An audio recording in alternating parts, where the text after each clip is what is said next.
Bahujan Samaj party supremo Mayawati ने बुधवार को पार्टी प्रत्याशियों के समर्थन में सतना में की सभा। सतना के बीटीआई मैदान में मायावती ने बीएसपी को वोट करने की अपील की। मायावती ने कहा कि मध्य प्रदेश में पूरी ताकत, तैयारी और दमदारी से बीएसपी चुनाव लड़ रही है। मायावती को सुनने बड़ी संख्या में लोग पहुंचे। मैदान में खड़े होने तक की जगह नहीं थी। दावा किया जा रहा है कि लगभग 30,000 कार्यकर्ता और जनता मौजूद थी। सभा को संबोधित करते हुए मायावती ने कहा कि केंद्र और प्रदेश में अलग अलग दलों की सत्ता रही, लेकिन किसी भी दल ने सर्व समाज, गरीब, आदिवासी, किसान और छोटे व्यापारियों का विकास नहीं किया। खासकर दलितों, आदिवासियों और अन्य पिछड़े वर्ग के लोगों को यह बताना जरूरी है कि बाबा साहब के प्रयासों से लाभ मिला है। बसपा देश की एकमात्र ऐसी पार्टी है जो धनी लोगों की मदद से नहीं, बल्कि पार्टी कार्यकर्ताओं की मदद से चुनाव लड़ती है, ताकि वह सर्वहित की बात कर सके। इसी के दम पर बसपा ने यूपी में 4 बार सरकार बनाई है। कांग्रेस और बीजेपी सरकार ने कभी भी आरक्षण का कोटा पूरा नहीं किया। यह स्थिति मध्य प्रदेश में भी है। यहाँ तक कि निजी क्षेत्र में सरकार आरक्षण पर ध्यान न देकर सबके हित में कार्य नहीं कर रही है। इससे दलित, आदिवासी और अन्य पिछड़े वर्ग को नुकसान हो रहा है। मंडल कमीशन के अनुरूप भी लाभ नहीं मिल पा रहा।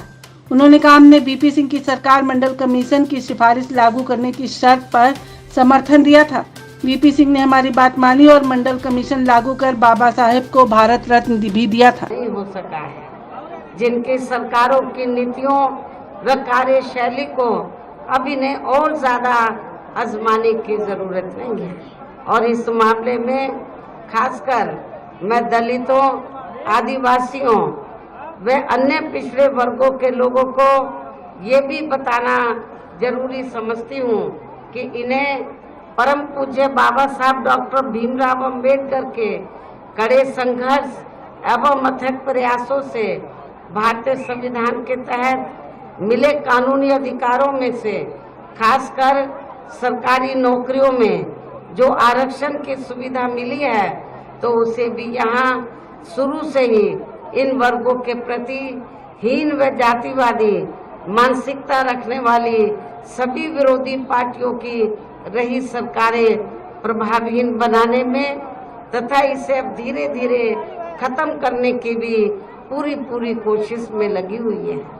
यही मुख्य वजह है कि देश में आजादी के बाद व शुरू में केंद्र व अधिकांश राज्यों में भी काफी लंबे समय तक सत्ता में आसीन रही कांग्रेस पार्टी ने और अब पिछले कुछ वर्षों से केंद्र एवं काफी राज्यों में भी बीजेपी व अन्य विरोधी पार्टियों की भी रही सरकारों ने इनका यह आरक्षण का कोटा अभी तक भी पूरा नहीं किया है।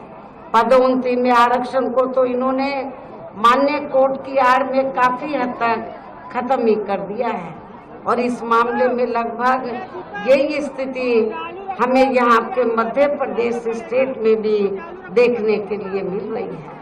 इसके साथ ही अब इन वर्गों के लोगों को प्राइवेट सेक्टर में आरक्षण दिए जाने की व्यवस्था किए बिना ही केंद्र व राज्यों में भी ज्यादातर सरकारी कार्य यहाँ प्राइवेट सेक्टर के जरिए देश के अधिकांश बड़े बड़े पूंजीपतियों व धन्ना सेठों को ही दिए जा रहे हैं, जिसके कारण अब पूरे देश में इन वर्गों के लोगों को आरक्षण का बहुत कम ही लाभ मिल पा रहा है और इससे अब पूरे देश में दलितों व आदिवासियों के साथ साथ अन्य पिछड़े वर्गों को भी काफी ज्यादा नुकसान हो रहा है।